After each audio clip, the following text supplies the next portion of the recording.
Bismillahirrahmanirrahim. Assalamualaikum warahmatullahi wabarakatuh.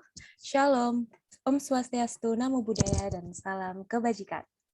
Yang terhormat kepada Ibu Afiria SGZ MGZ RT, yang terhormat kepada Ibu Lesdes Kristiani Friday Sihombing SGZ MPH, yang terhormat kepada Ibu Erlina Ambarwati SPMP, serta yang terhormat kepada Bapak dan Ibu-Ibu, peserta pelatihan Rumah Pangan Lestari Gamayor tahun 2021.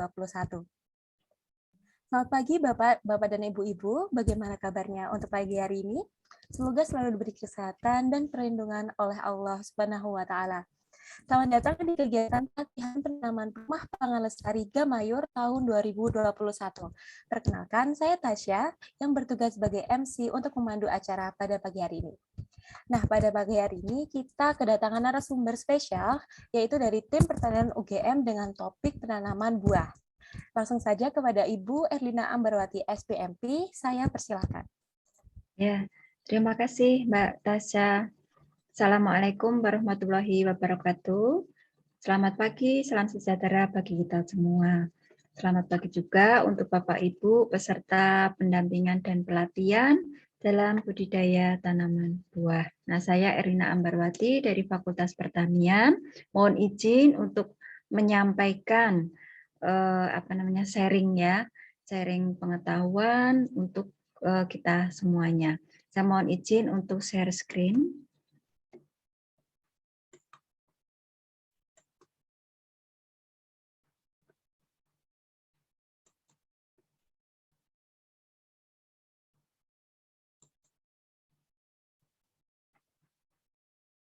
Nah, budidaya tanaman buah dalam pengadaan bahan pangan di lingkungan rumah untuk kegiatan pengabdian kepada masyarakat. Saya dari Fakultas Pertanian UGM bekerja sama dengan tim pengabdian masyarakat dari Fakultas Kedokteran, Kesehatan Masyarakat dan Kesehatan Universitas Gadjah Mada pada program pengabdian kepada masyarakat Universitas Gadjah Mada di tahun 2021 ini. Nah, manfaat budidaya tanaman di halaman rumah itu akan menganeka-ragamkan tanaman di pekarangan, mengindahkan lingkungan karena sebagai taman ya, kemudian menyejukkan pandangan, peneduh dan penahan angin, dan yang tidak kalah pentingnya adalah sebagai sumber oksigen. Sebagai tanaman pelindung, merehabilitasi lahan kritis, pencegah erosi, kemudian menyalurkan kesenangan atau hobi kita semua, menormalkan kesehatan, dan yang tidak kalah pentingnya adalah membahagiakan jiwa kita bersama. Nah, untuk tanaman buah-buahan kita mengenal ada dua macam, yaitu tanaman buah yang semusim dan tanaman buah yang menaun. Yang semusim itu umumnya umurnya kurang dari 1 tahun, kemudian berupa tanaman yang merumpun, menjalar, dan umumnya itu memiliki batang yang lunak. Akan tetapi untuk tanaman buah yang menaun, itu jelas karena namanya sudah menaun, berarti dia bisa berumur tahunan, bahkan bisa puluhan tahun, dan umumnya tidak berumpun, kemudian dipanennya itu ada yang bisa sekaligus, ada pula yang bisa bertahap. Karena apa? Karena munculnya bunga itu tidak dalam waktu yang bersamaan, sehingga kita panennya itu bisa kita lakukan berkali-kali dalam satu musim panen buah tersebut. Nah, kemudian untuk budidaya tanaman buah itu bisa kita lakukan di dalam wadah ataupun di pekarangan, sekalipun pekarangan kita itu sempit. Nah, sehingga nanti kita akan bisa menanam tanaman buah tersebut di lahan pekarangan secara langsung atau di dalam wadah yang kita kenal dengan wadah tersebut sebagai pot, dan istilah sekarang itu dikenal dengan tabulam pot, tanaman buah di dalam pot. Nah, tanaman buah di pekarangan itu biasanya kalau kita membudidayakan tidak akan hanya tanaman buah itu saja, akan tetapi mesti akan bersama-sama dengan tanaman yang lainnya, sehingga di pekarangan kita itu akan kita kenal sebagai keragaman tanaman secara vertikal. Karena kalau kita lihat dari habitusnya, terutama tinggi tanamannya itu nanti akan beragam ya, tidak akan sama semuanya, kemudian juga keanekaragaman tanaman, kemudian juga mungkin kita itu juga akan memelihara binatang peliharaan, ya, termasuk itu unggas, ikan yang ada di pekarangan kita. Kalau pekarangan kita itu masih memungkinkan untuk kita melakukan budidaya unggas, ikan, dan hewan peliharaan. Nah, untuk budidaya tanaman buah yang kita lakukan di lahan, tentunya kita itu akan menyiapkan tempat kita menanam, yaitu yang berupa lubang tanam, kemudian yang tidak kalah pentingnya itu adalah bibit pohon buah itu sendiri. Nah, bibit ini saat ini umumnya kita itu tinggal membeli dari nursery, ya. Jarang sekali kita itu yang kemudian melakukan pembibitan sendiri. Ya. Kemudian kalau lubang tanam itu sudah siap, nanti kita perlu menambahkan pupuk organik, kemudian menanam bibit, dan selanjutnya adalah memelihara. Nah, nanti untuk yang budidaya tanaman buah di lahan, nanti untuk pemeliharaannya, penjelasannya akan saya jadikan satu dengan yang di tabulam pot, karena itu mirip ya, dan banyak kesamaannya. Nah, bibit yang kita siapkan itu umumnya berasal dari perbanyakan vegetatif yang berupa cangkok, okulasi, atau sambung pucuk. Nah, untuk okulasi dan sambung pucuk ini, umumnya batang bawahnya yang kita perlukan adalah perakarannya, itu berasal dari benih yang berasal dari biji. Supaya apa? Perakarannya itu kuat. Akan tetapi kalau cangkok itu tidak bisa, karena cangkok itu kita menumbuhkan akar adventif atau akar yang bukan sesungguhnya, bukan aslinya, ya kita tumbuhkan, kemudian bibit itu kita pindah tanamkan. Nah, tentunya kita dalam memilih bibit itu pilihlah bibit yang sehat, yang tidak terkena gangguan organisme pengganggu tanaman, tidak sakit, tidak ada hamanya. Nah, itu. Nah, kemudian pada saat kita menyiapkan lubang tanam, nanti lubang tanam yang kita siapkan itu ukurannya kita sesuaikan dengan bibit pohon buah yang akan kita tanam. Nah, patokannya itu panjang dan lebarnya itu biasanya 50 cm kali 50 cm, kedalamannya juga 50 cm. Atau kalau nanti bibitnya itu sudah agak besar, bisa 75 cm kali 75 cm kali 75 cm. Dengan jarak antar lubang atau kita mengenalnya dengan jarak tanam, itu nanti juga akan kita sesuaikan dengan sosok dari pohon buah yang nantinya akan tumbuh. Karena pohon buah yang berasal dari biji dengan yang berasal dari perbanyakan vegetatif, nanti habitusnya itu akan berbeda. Kalau yang berasal dari perbanyakan generatif, yang berasal dari biji, itu biasanya sosok tanamannya itu akan tinggi dan besar. Artinya apa? Artinya dalam kanopi tanaman itu dia akan lebih lebar, lebih luas. Nah, tentunya ini akan memerlukan jarak tanam yang lebih lebar pula. Nah, umumnya jarak tanam yang kita perlukan kalau bibit itu berasal dari perbanyakan vegetatif sekitar 2,5 meter atau 3 meter itu sudah cukup. Nah, kemudian lubang tanam itu tidak kemudian serta-merta kita tanami.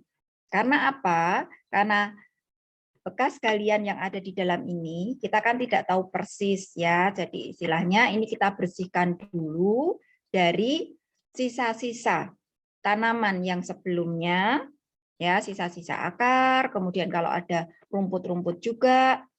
Nah, selain itu, karena tanah ini kan tidak steril, dia mengandung berbagai macam mikroorganisme yang nanti itu akan bisa membantu tanaman tumbuh ataupun mengganggu. Nah, dalam hal ini kita membiarkan lubang tanam ini terpapar oleh cahaya matahari barang seminggu sampai 2 minggu, 7 sampai 14 hari supaya apa? Supaya nantinya mikroorganisme yang itu sifatnya mengganggu tanaman itu sudah tidak ada di dalam lubang tanam ini, atau kita mengenalnya dengan nama sterilisasi lubang tanam. Kalau waktu sterilisasinya itu akan lebih singkat, nah lubang tanam ini bisa kita tutup dengan plastik putih bening ya, atau kita kenal dengan polietilen. Ini akan terpapar cahaya, cukup kalau panasnya terik itu 1 hari sudah cukup, tapi kalau misalnya ada mendung, nah itu akan lebih baik kalau itu sampai 3 hari. Nah, kemudian lubang tanam tersebut sebelum kita tanami dengan bibit, sebaiknya kita beri kompos atau pupuk limbah kotoran hewan yang kita kenal dengan pupuk kandang. Nah, untuk satu lubang tanamnya itu sekitar 10-20 kg. Nah, kemudian akan lebih bagus lagi kalau kita beri kapur dolomit, terutama bagi tanah-tanah yang itu nanti pH-nya itu rendah, kurang dari 6. Nah, itu kita campurkan sebanyak berapa kapur dolomitnya, yaitu 0,5 sampai 1 kg per lubang tanam. Dan ini di toko-toko pertanian ini sudah tersedia banyak diperjualbelikan dan harganya tidak mahal. Nah, kemudian seringkali kita masih menambahkan pupuk hayati. Yang tadi saya bilang banyak mikroorganisme yang bermanfaat bagi pertumbuhan tanaman. Nah, ini biasanya nanti kita larutkan dan ini juga sudah tersedia di toko pertanian pula. Kita tinggal membelinya, tidak perlu membuatnya.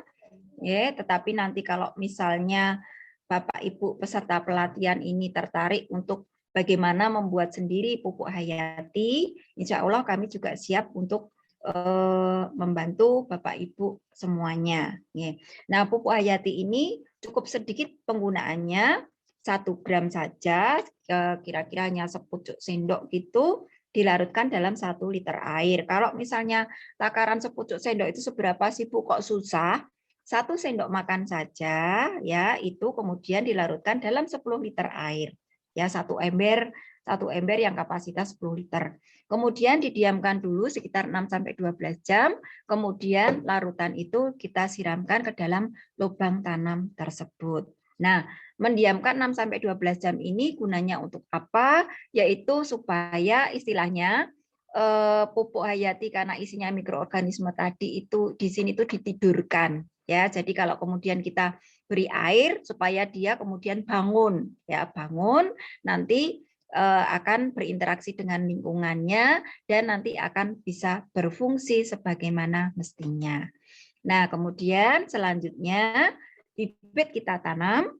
Tentunya karena bibit tadi istilahnya kita membeli itu biasanya ditanamnya di dalam polybag. Nah, nanti jangan lupa polybagnya itu harus kita sobek, tidak kita ikutkan untuk ditanam. Supaya apa? Supaya nanti akar itu akan tumbuh dengan bagus sesuai dengan lingkungan tumbuh yang sudah kita berikan.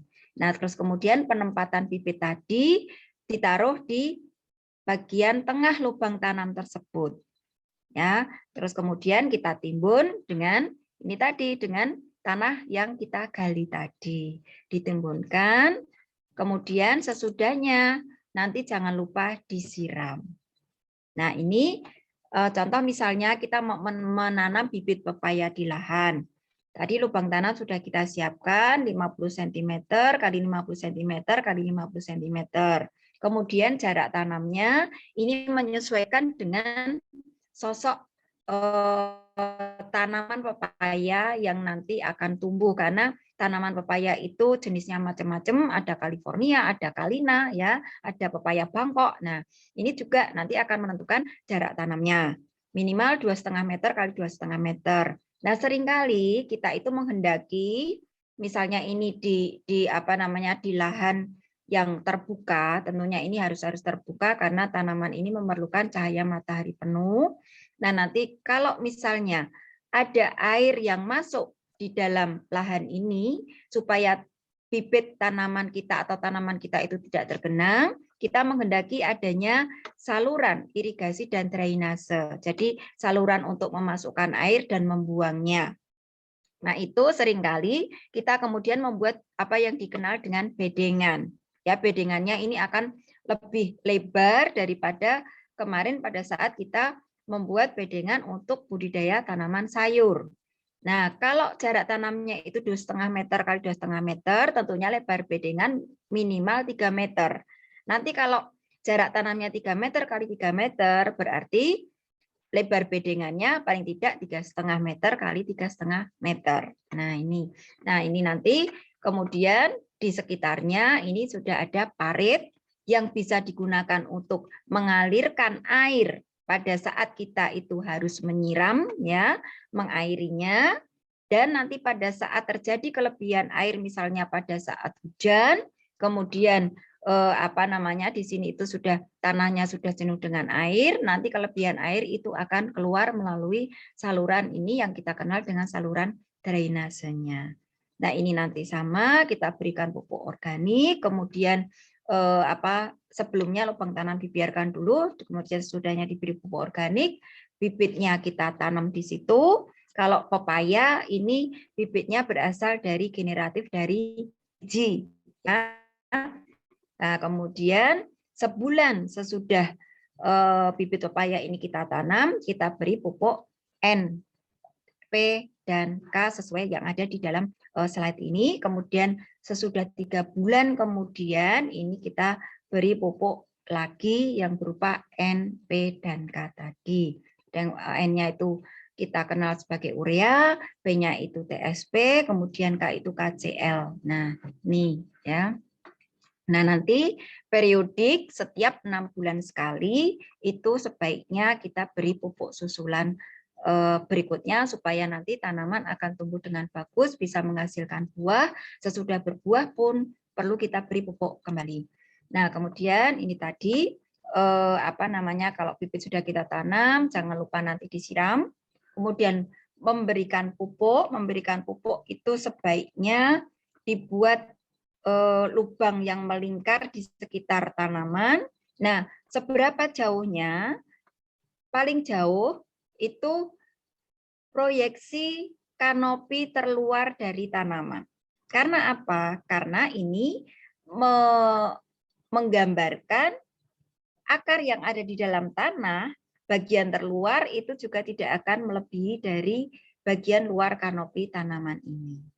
Nah, paling dekatnya seberapa? Sebaiknya tidak kurang dari 30 cm dari pangkal pokok pohon tanaman tersebut, ya, pangkal batangnya.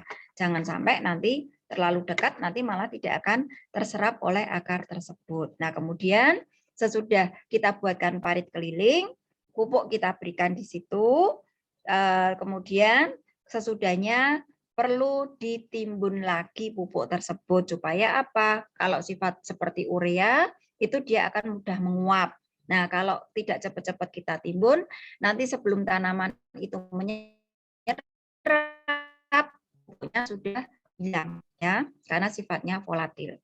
Nah, sesudah dipupuk jangan lupa disiram. Karena apa? Karena unsur-unsur yang terkandung di dalam butiran pembawa unsur tersebut itu hanya akan bisa larut, unsurnya akan bisa diserap oleh tanaman kalau itu ada air.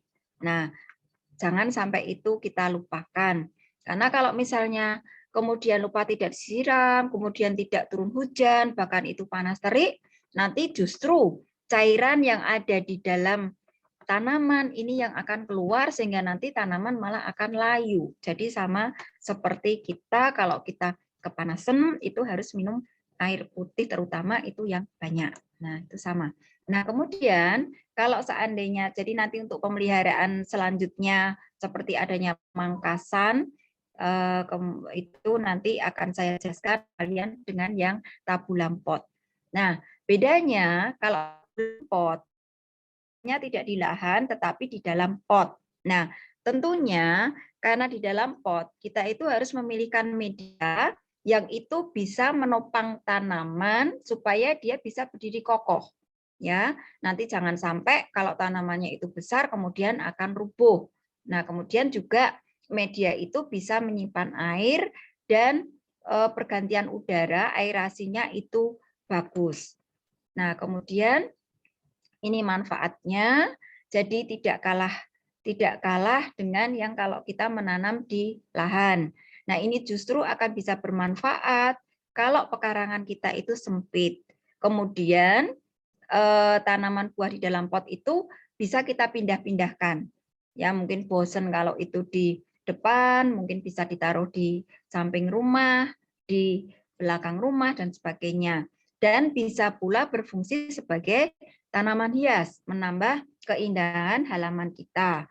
Kemudian juga pasokan oksigen itu masih tetap bisa disuplai, kemudian dapat diatur masa berbunga dan berbuahnya. Sebetulnya ini juga sama, tanaman yang ada di lahan itu juga bisa kita atur berbunga dan berbuahnya. Nanti di bagian belakang saya akan menyampaikan bagaimana kita mengatur berbunga dan berbuahnya tanaman buah kita. Kemudian kita membudidayakan tanaman jelas tanpa olah tanah, karena media tanamnya kita taruh di dalam wadah. Kemudian relatif murah dan mudah pelaksanaannya. Nah, tata caranya mirip seperti kita menanam bibit tanaman buah yang ada di lahan.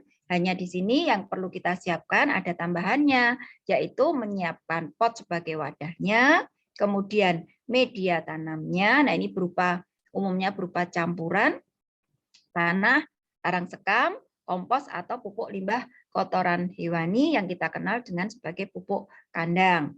Kemudian biasanya kita perbandingannya bisa 1:1:1 atau 2:1:1. Kemudian mengisikan campuran media tanam tersebut, kemudian menanam bibit di dalam pot. Sebaiknya waktu menanamnya sebetulnya sama seperti yang ada di lahan. Kalau tidak pagi ya sore hari, jangan pada saat matahari terik. Nanti kasihan bibit tersebut belum kok sudah terkena paparan cahaya matahari yang sangat terik. Nah, kemudian nanti pemeliharaannya itu sama, penyiraman, pemupukan, kemudian pengendalian organisme pengganggu tanaman, pemangkasan. Nah, di sini ditambah satu lagi, yaitu penggantian media tanam dan potnya, yang kita kenal dengan istilah repotting. Jadi ini bibit sudah kita siapkan, kemudian pot atau wadahnya itu aneka ragam. Ada yang kita kenal sekarang ini sangat familiar sekali dengan yang namanya planter bag, ya. Ini tidak harus harganya mahal. Nanti saya perlihatkan yang harganya murah itu juga ada. Nah, ini 2 minggu kemarin saya juga barusan memberikan pelatihan bagi Bapak Ibu yang berada di Mangunan. Saya bawakan planter bag yang harganya relatif murah, ya. Tidak sampai puluhan ratusan ribu, tidak. Nah, kemudian kita bisa menggunakan drum, ya, pot plastik, pot dari tanah liat atau keramik. Nah, ukurannya nanti kita sesuaikan dengan bibit tanaman buah apa yang akan kita tanam di situ. Nah, kalau bibitnya itu relatif kecil, ya potnya tidak usah terlalu besar. Karena apa? Karena nanti kita periodik harus mengganti media tanam supaya kita tidak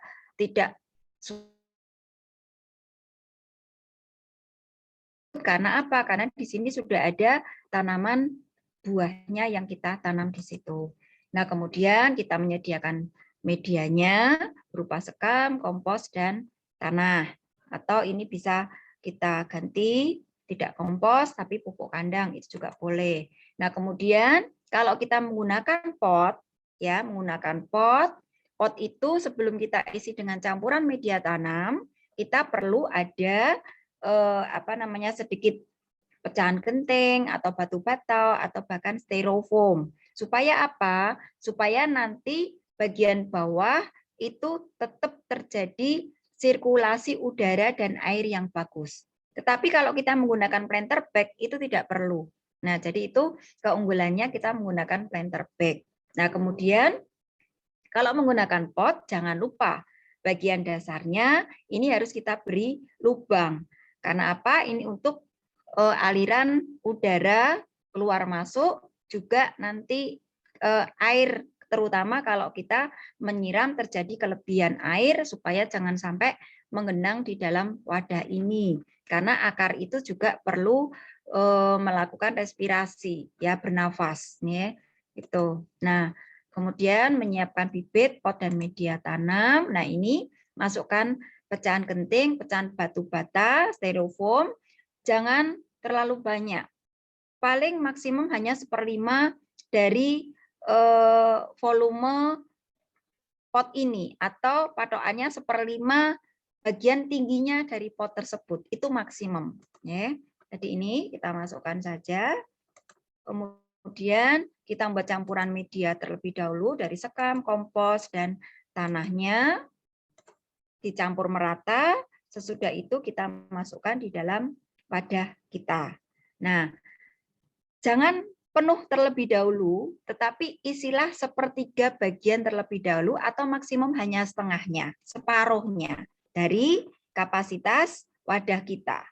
Sesudah itu kita tanam bibit kita. Nah, karena bibit tadi misalnya kita beli dan wadahnya itu berupa polybag, nah jangan lupa polybagnya ini harus kita hilangkan. Kita sobek ya, kita sobek, tetapi media tanam yang dari pembibitan kita ikutkan. Jadi tidak perlu kita hilangkan. Supaya apa? Supaya kita meminimalisir kerusakan akar yang ada di bibit tersebut.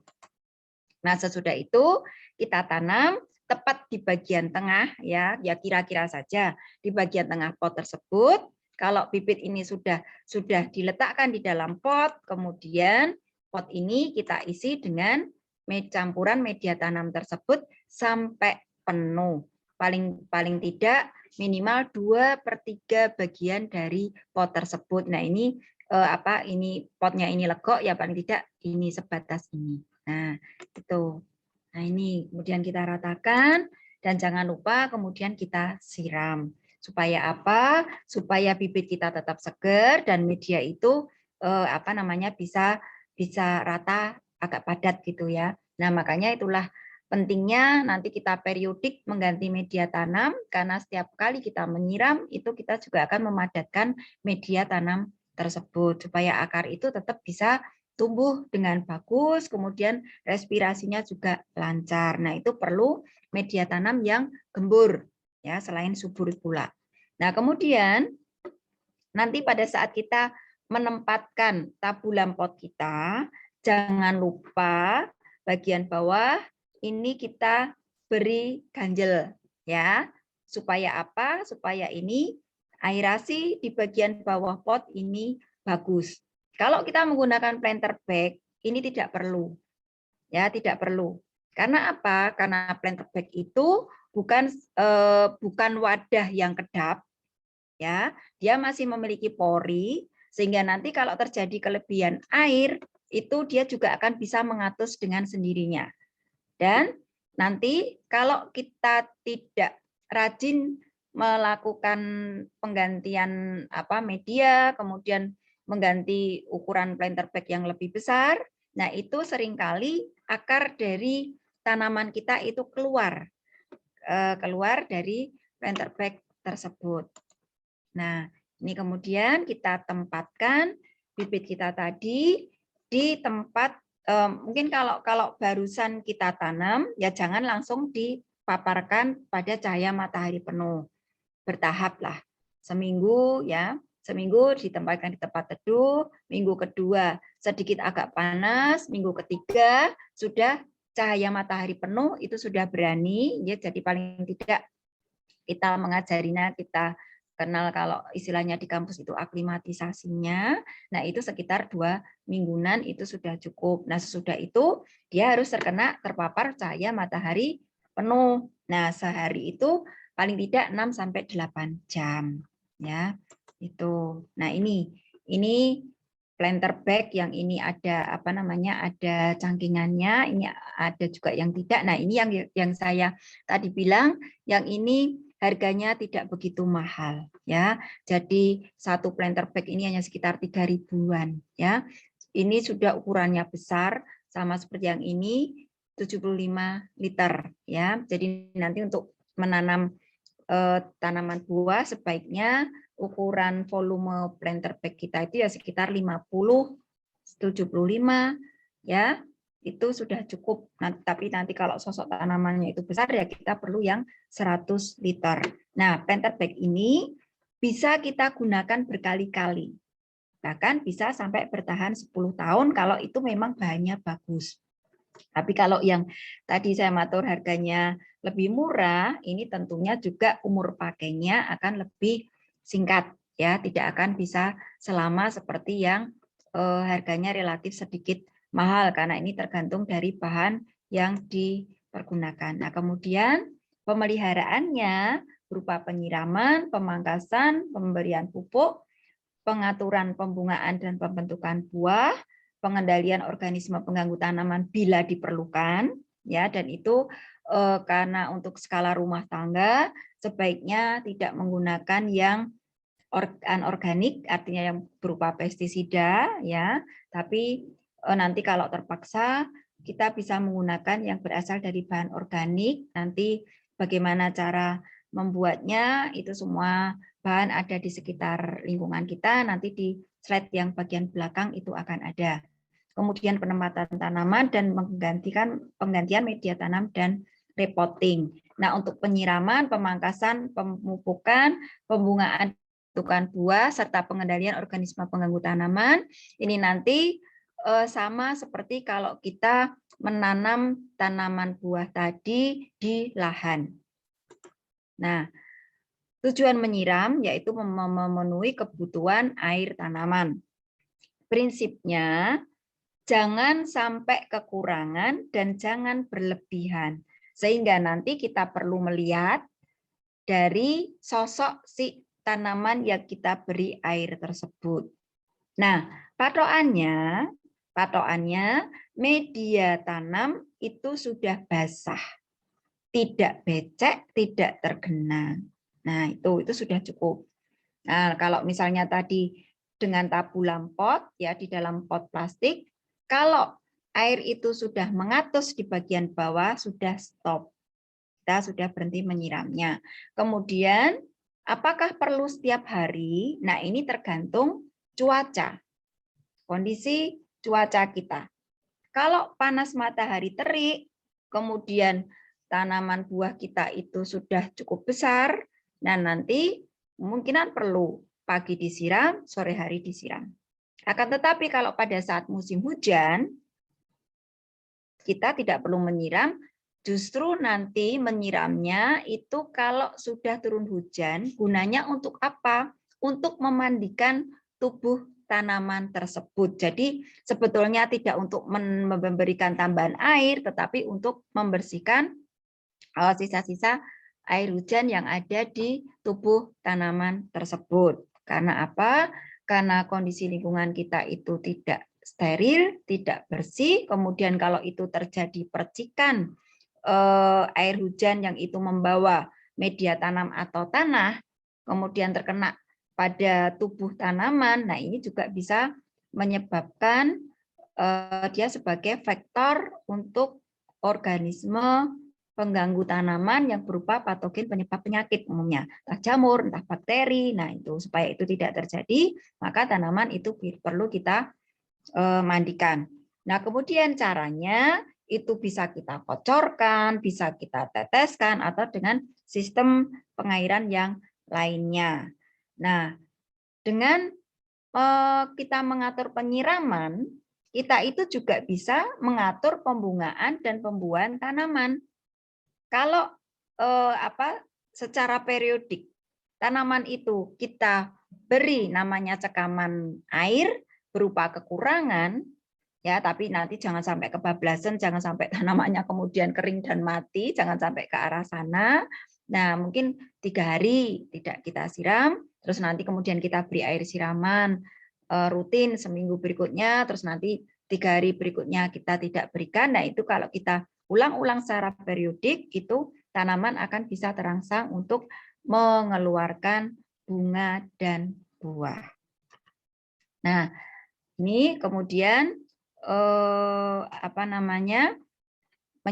menyiram tanaman itu tentunya dikenakan pada media tanamnya dan bagian tubuh tanaman sekaligus itu untuk membersihkan. Nah, apalagi nanti kalau ada hama yang berupa serangga atau kutu yang menempel, itu sekaligus bisa kita hilangkan dengan cara kita menyemprotkan air siraman tersebut dengan menggunakan selang. Nah, ini juga sekaligus sudah kita melakukan pengendalian organisme pengganggu tanaman. Jadi ini gambar menyiram yang dikenakan pada medianya. Nah, kemudian pemeliharaan yang kedua adalah pemangkasan. Pemangkasan itu sesungguhnya kita mengatur bentuk kanopi dari tanaman tadi. Supaya apa? Supaya semua daun bagian tubuh tanaman itu terkena cahaya matahari. Karena tanamanlah yang bisa mengkonversi cahaya matahari menjadi bahan makanan. Ya, nah ini. Nah, tentunya itu perlu kita atur. Selain itu, nanti dengan mengatur percabangan, pertumbuhan daun-daun, kita sekaligus juga bisa mengatur bunga dan buah. Karena umumnya tanaman buah mengeluarkan bunga itu pada bagian ujung-ujung dari cabang atau bahkan di cabang-cabangnya. Nah, kalau itu tidak kita atur, nah itu nanti ini juga akan mengurangi hasil buah yang nanti akan kita panen. Karena apa? Pohon tersebut akan banyak mengeluarkan bunga itu pada bagian yang terkena cahaya matahari. Justru malah pada bagian yang terkena cahaya matahari. Dan bunga itu, buah itu, bunga nanti kalau sudah menjadi buah, bunga dan buah ini juga dia akan lebih tahan terhadap kerontokan kalau terpapar pada cahaya matahari. Nah, dengan pemangkasan pula, kita itu bisa menghilangkan bagian tanaman yang tidak kita kendaki. Misalnya, rusak akibat oleh hama, atau rusak oleh akibat infeksi patogen penyebab penyakit. Nah, ini dengan memangkas pula kita juga bisa meremajakan tanaman, karena dengan teknik kita perbanyakan vegetatif dengan sambung pucuk atau okulasi, kita bisa cabang-cabang yang sudah tua tadi atau tanaman buah kita yang sudah tua jangan kemudian dibongkar, tetapi kita pangkas saja, cabangnya masih kita pelihara, tetapi nanti kemudian kita sambungkan, kita tempel dengan mata tunas dengan yang yang sejenis, mungkin varietasnya lain, sehingga nanti kalau Bapak Ibu perhatikan, misalnya kita punya pohon mangga, satu pohon, misalnya memiliki 3 cabang, itu bisa jadi ketiga cabang tersebut menghasilkan mangga yang dari jenis yang berbeda-beda, aromanis, mangga lagi, mana lagi, kolek. Nah, itu karena kita menyambungkan cabang-cabang dengan jenis yang lainnya. Nah, waktunya itu nanti disesuaikan dengan kondisi tanaman. Prinsipnya, kita jangan memangkas pada saat tanaman memasuki fase generatif, yaitu sedang menghasilkan bunga dan buah. Nanti malah dia stagnan, terus nggak jadi menghasilkan bunga dan buah. Kita tunggu sesudah itu. Akan lebih baik kalau itu menjelang musim hujan. Supaya apa? Nanti tanaman terus bisa tumbuh dengan bagus. Nah, kalau kita memangkas, kita itu akan mengenal adanya pangkasan bentuk, pangkasan produksi, pemeliharaan, dan peremajaan. Yang sesungguhnya tadi sudah saya sampaikan di depan, bentuk itu kita akan untuk membentuk frame tanaman. Nah, kemudian alat-alat pangkasnya itu beraneka ragam, ada gunting pangkas, kemudian ada gergaji, ya. Ini semuanya tersedia di toko-toko pertanian, bahkan di toko besi itu juga banyak yang menjual. Nah, kemudian cara memangkasnya itu kalau kita memotong dahan, cabang itu miring, miringnya ke bawah, ya. Supaya apa? Nanti kalau terkena air tidak terus menggenang di permukaan, tetapi terus teratuskan. Dan bekas pangkasan ini diperhatikan supaya rapi, jangan sampai ini meninggalkan kulit batangnya yang tidak ikut terpangkas. Karena apa? Karena ini nanti kalau ada air, ini akan tertahan dan itu sebagai media tanam yang baik bagi tumbuhnya jamur dan bakteri. Sehingga nanti akan bisa menyebabkan batang tanaman ini busuk sekalipun tanaman ini masih hidup. Nah, kemudian pemangkasan bentuk ini supaya kita mengatur kanopi tanaman itu mendapatkan cahaya matahari penuh, kemudian sekaligus mengatur suhu dan kelembapannya, pertumbuhannya, serta estetikanya.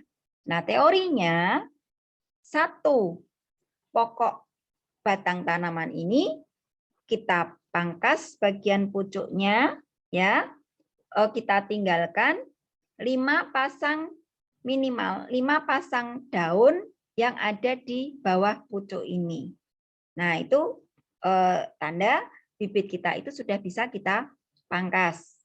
Nah, terus bibitnya itu nanti setinggi berapa? Ya tergantung dari jenis tanamannya. Ada yang 1 meter sudah bisa dipangkas, bahkan ada yang 75 cm, tapi ada juga yang 1,5, 2 meter baru bisa kita pangkas. Nah, kemudian itu kita hilangkan, nanti tumbuh cabang di bawahnya itu akan lebih baik kalau kita sisakan 3, nanti dari 3 itu kita pangkas lagi pucuknya, nanti setiap cabang itu menghasilkan 3 lagi, sehingga nanti akan ada 9 dan seterusnya. Sehingga inilah sosok kalau ini untuk yang di lahan, kemudian juga ini tampaknya berasal dari biji, karena ini bisa kita lihat batang pokoknya itu sampai 3 meter, tetapi kalau tabulam pot tidak akan sampai setinggi ini. 3 meter itu sudah sampai yang bagian ujung kanopi ini, ya.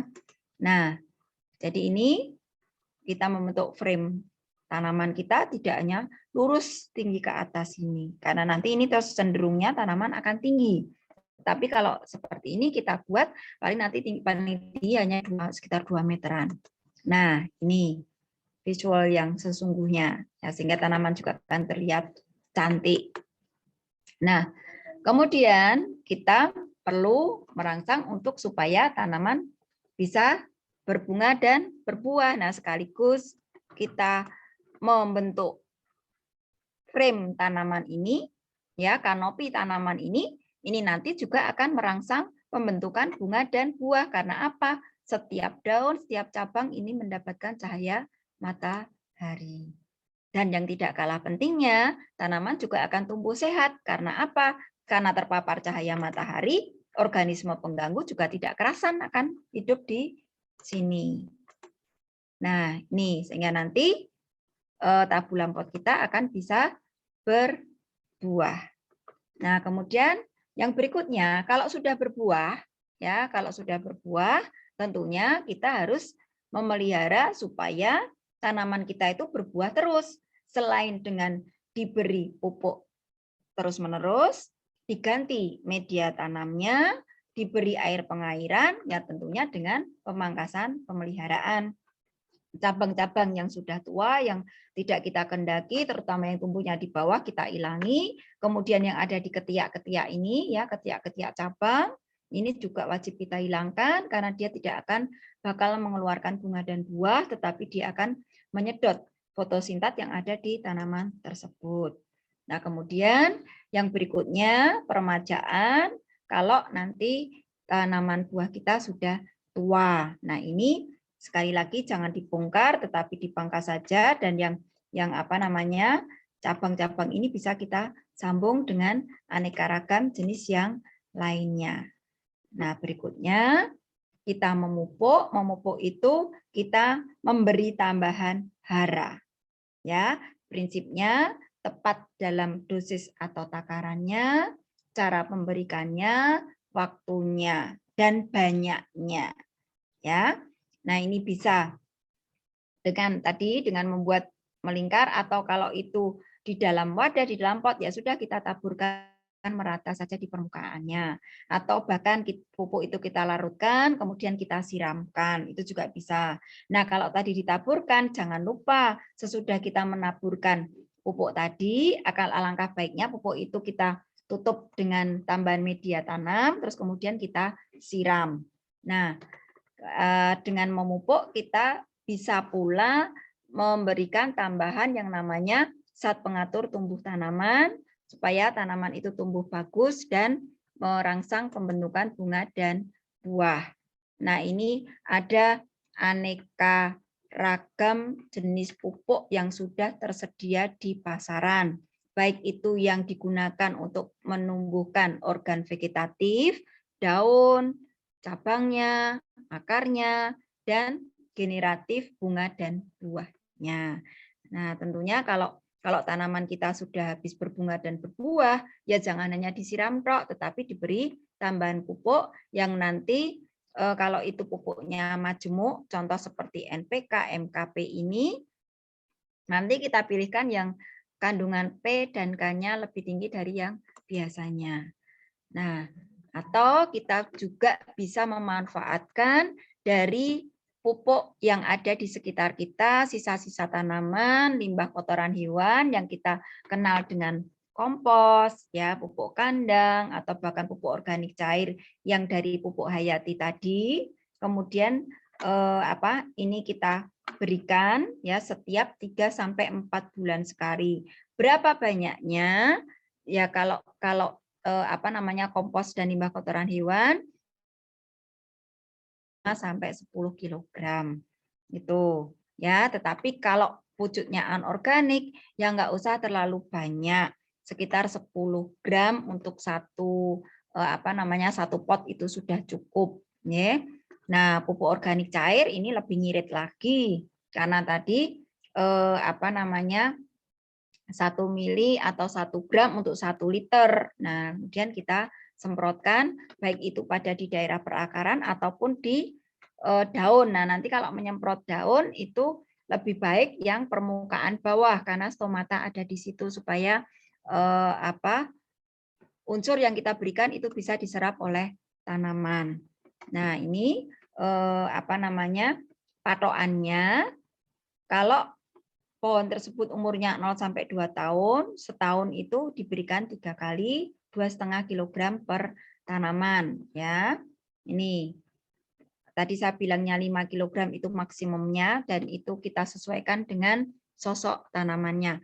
Kemudian kalau sudah berumur lebih dari 3 tahun, setahun itu bisa diberikan 2 kali. Jadi ini lebih jarang, ini lebih sering ya karena ini masih dalam masa pertumbuhan, yang ini pertumbuhannya biasanya sudah stop. Nah, sama seperti kita ya. Jadi itu sehingga ini tapi takarannya itu lebih banyak 2 kalinya. Nah, kemudian cara memupuknya tadi saya sudah matur, bisa ditaburkan, bisa dibuatkan parit keliling, bisa kemudian dikocorkan artinya dilarutkan. Nah, ini ya tadi sampun. Nah, ini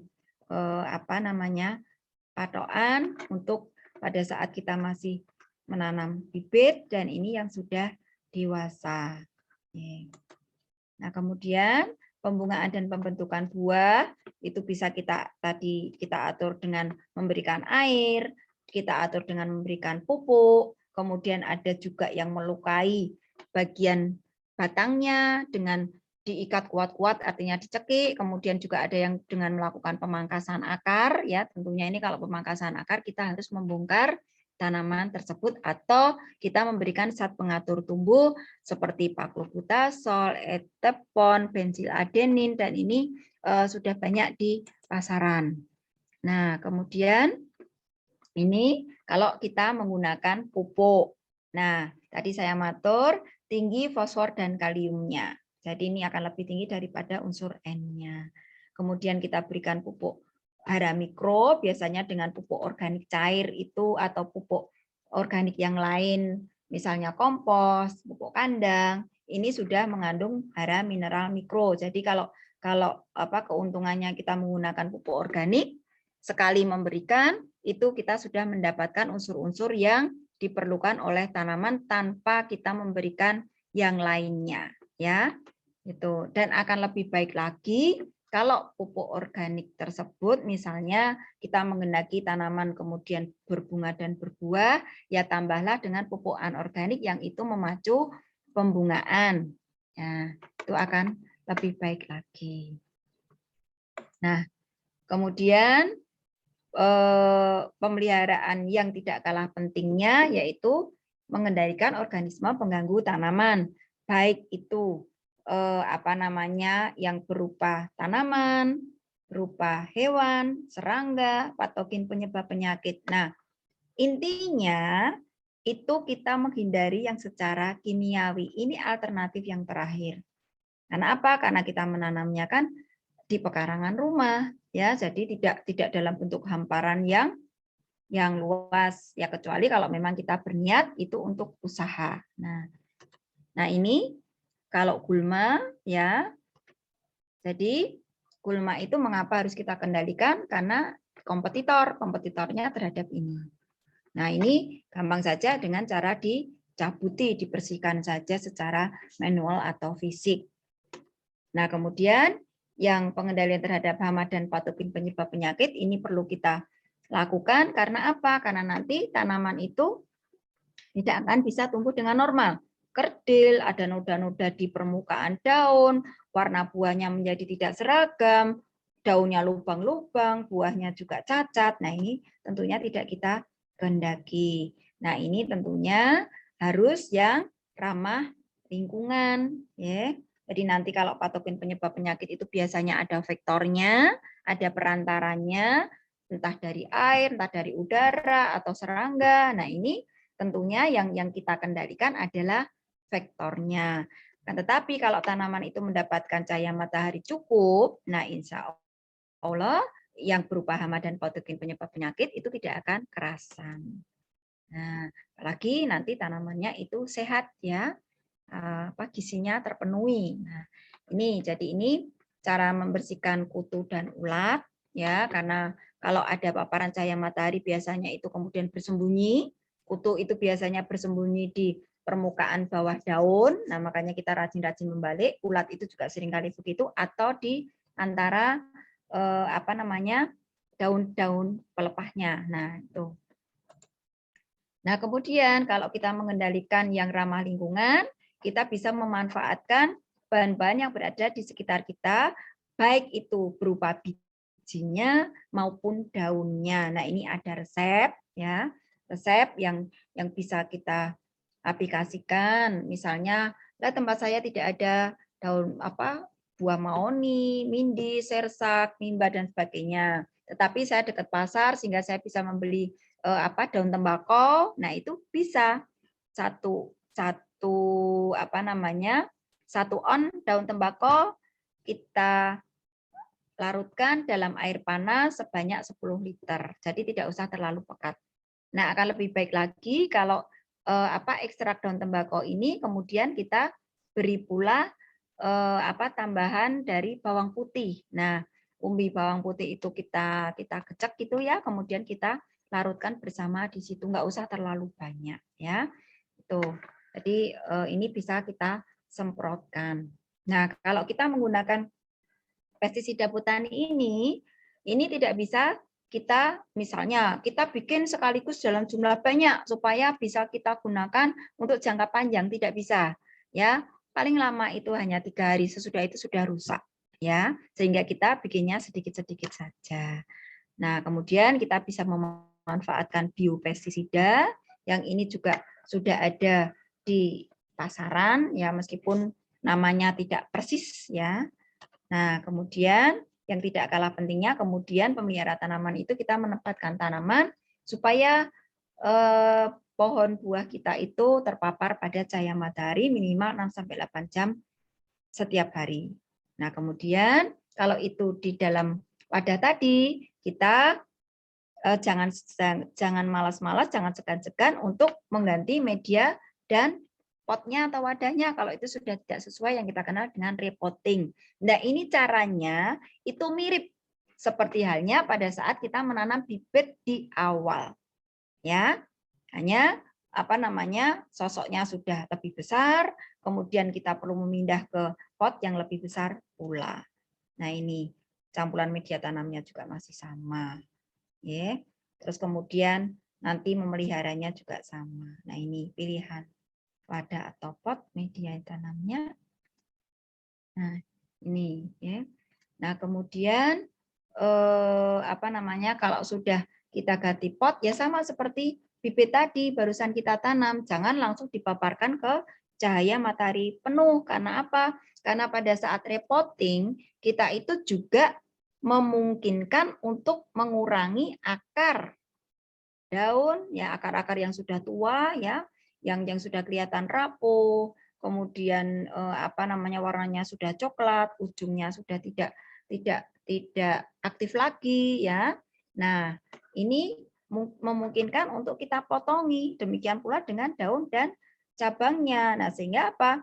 Tanaman itu dalam tanda petik kita buat luka, kita buat sakit. Nah, sehingga dia perlu recovery, perlu untuk pemulihannya. Nah, supaya proses pemulihannya ini berjalan dengan baik, nah tentunya jangan langsung dipaparkan ke cahaya matahari penuh. Kemudian repotting tadi, pemindahannya tadi, itu sebaiknya pada pagi dan atau sore hari.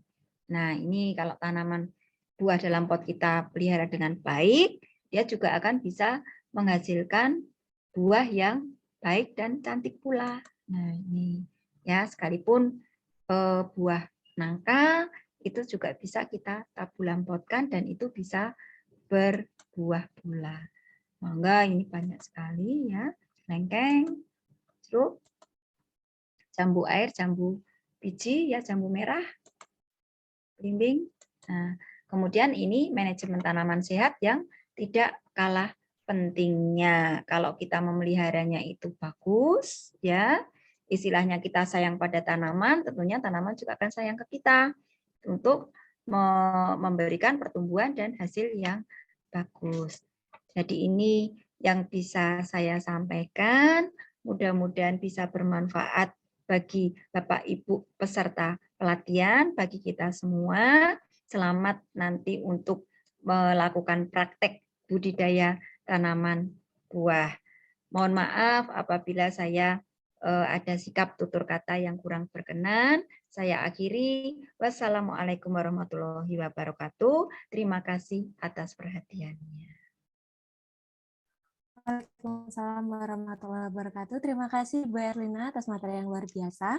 Nah, baik Bapak dan Ibu-Ibu, sangat bermanfaat sekali ya materi yang telah tersampaikan oleh Ibu Erlina tadi tentang penanaman buah di rumah, mulai dari bibit, media penanaman, cara pemupukan, penyiraman, pemangkasan tanaman, dan bahkan cara pengendalian hama atau pengganggu tanaman. Nah, semoga materi yang telah tersampaikan oleh Ibu Erlina tadi dapat kita terima dan dapat kita terapkan di kehidupan sehari-hari. Kami mengingatkan juga kepada Bapak dan Ibu-ibu, jangan lupa nih untuk mengikuti kegiatan Rumah Pangan Lestari ini, dan boleh sekali untuk mengajak tetangga di sekitar rumahnya nih untuk mengikuti kegiatan ini, karena kegiatan ini itu sangat bermanfaat baik untuk kesehatan diri sendiri maupun untuk lingkungan sekitar. Nah, kepada Bapak dan Ibu-ibu yang memiliki beberapa pertanyaan dari materi yang telah tersampaikan oleh Ibu Erlina, dapat dicatat terlebih dahulu dan dapat disampaikan pada saat acara pelatihan nanti. Alhamdulillahirrahmanirrahim, saat ini kita sudah berada di penghujung acara. Terima kasih kepada tim pengabdian masyarakat HDSS Universitas Gadjah Mada. Terima kasih juga kepada Ibu narasumber, Ibu Erlina Ambarwati, atas materi yang luar biasa. Dan terima kasih juga kepada Bapak dan Ibu-Ibu yang telah mengikuti acara ini hingga selesai. Saya Tasya, selaku MC pada pagi hari ini, izin pamit undur diri. Mohon maaf jika terdapat beberapa kata dan perbuatan yang salah. Akhir kata, wassalamualaikum warahmatullahi wabarakatuh. Shalom, Om Santi Santi, Om Namo Buddhaya, dan salam kebajikan. Matur nuwun Ibu Erlina atas materi yang luar biasa. Matur nuwun Ibu Afi.